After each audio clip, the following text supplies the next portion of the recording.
káyé gbọ́ ní ìròyìn. ìròyìn káyé gbọ́, ìròyìn káyé gbọ́, ìròyìn káyé gbọ́, ìròyìn káyé gbọ́, ẹ jẹ́ a jọ gbọ́ ìròyìn. ẹ kúrẹ́ àsìkò yìí onígbò bíi tí ẹ ti ń gbọ́ mi ìròyìn káyé gbọ́ ni mo máa ṣẹ̀ṣẹ̀ gbọ́yìn láti kàn ní Jígí Alára. Orúkọ mi ni Olúwafúnmiláyọ̀ Adéṣẹwọ́. Ṣáájú ẹ̀kọ́ kókó tó wà nínú ìròyìn yìí. Ìjàmbá ọkọ̀ gbẹ̀mí ọlọ́kadà tó ń gbé ẹrù fún àwọn ènìyàn ní ìpínlẹ̀ Èkó.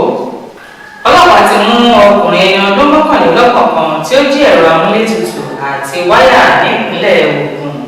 Obìnrin kan dáná sun ara rẹ̀ lẹ́yìn tí ọkọ rẹ̀ kọ̀ sílẹ̀ ní ìpínlẹ̀ Jigawa. Àwọn agbébọn gbẹ̀mí ènìyàn 4 tí wọ́n sì gbé àwọn arìnrìn-àjò lọ ní ìpínlẹ̀ Kaduna. Kí tó tẹ̀síwájú nínú ìròyìn yìí, ẹ jẹ́ kí a dé òkè lọ́hùn fún ìpolówó ọjà.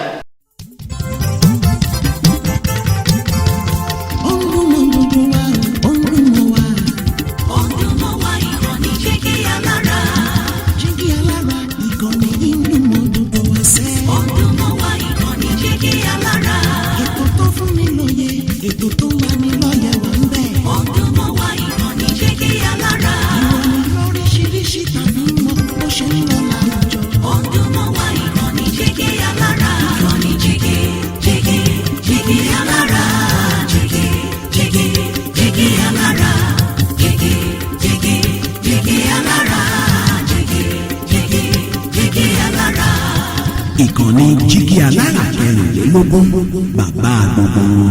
Ẹ káàbọ̀ padà láti òkè lọ́hùn, ìròyìn ọ̀hún rèé lẹ́kùnrẹ́rẹ́.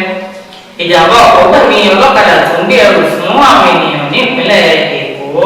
Ìjàmbá ọkọ̀ kan tó lágbára ló ti gbẹ̀mí ọkùnrin ọlọ́kadà tó ń gbé ẹrù fún àwọn ènìyàn nígbà tí wọ́n dóòlà àwọn méjì mìíràn ní òpópónà Másọ̀sẹ̀ Lẹ́kí sí Ẹ̀pẹ́ nípínlẹ̀ Èkó. Adarí àgbà fún àjọ Lagos State Traffic Management Authority LASTMA ọ̀gbẹ́ni Ọlálẹ́kan Bákàrè Òkì ló fi èyí léde ní ọjọ́ Ẹtì Friday ní ìlú Èkó. Ó ní nínú ìwádìí àwọn ìjàmbá náà ló wáyé látàrí ìdáná ọkọ̀ tó sọnù lórí eré. Ó ní ọkùnrin ọlọ́kadà tó ń gbé ẹrù fún àwọn ènìyàn náà ló pàdánù ẹ̀mí rẹ̀ lójú ẹsẹ̀ tí àwọn méjì mìíràn sì farapa yánnayànna tí wọ́n sì ti gbé wọn lọ sí ilé ìwòsàn.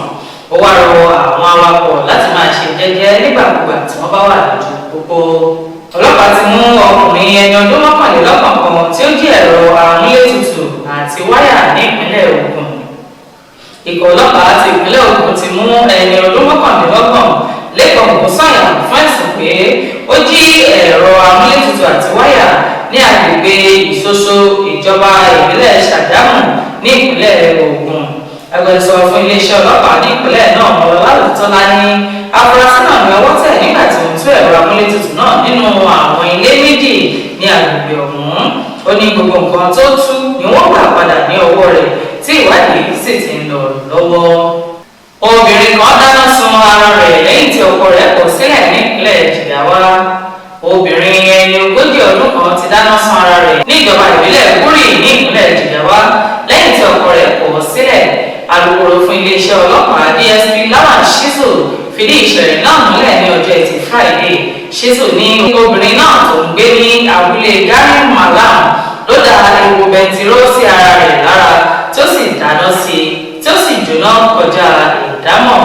Àwọn ọlọ́pàá gbé lọ sí ilé ìwòsàn níbi tí wọ́n ti ní ó ti pàdánù ẹ̀mí rẹ̀ tí ó sì ti gbé òkú rẹ̀ fún àwọn mọ̀lẹ́bí rẹ̀ láti sin. Àwọn agbébọn gbẹ̀mí ènìyàn 4 tí wọ́n sì gbé àwọn arìnrìn-àjò lọ ní ìpínlẹ̀ Kaduna.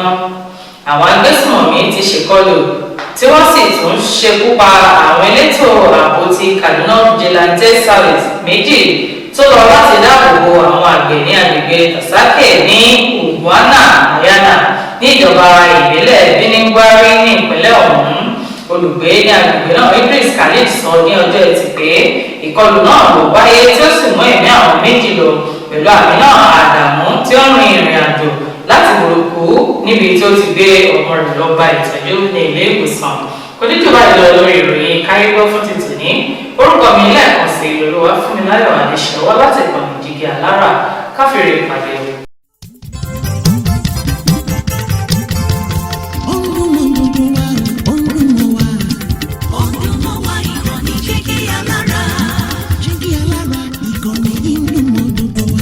Ìkànnì Jígí Alára.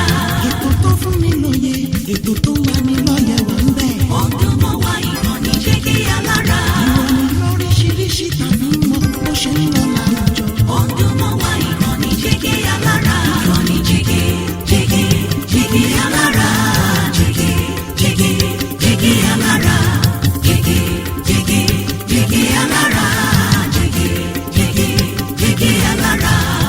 ìkànnì jígí alára kẹrìnlélógún bàbá gbogbo.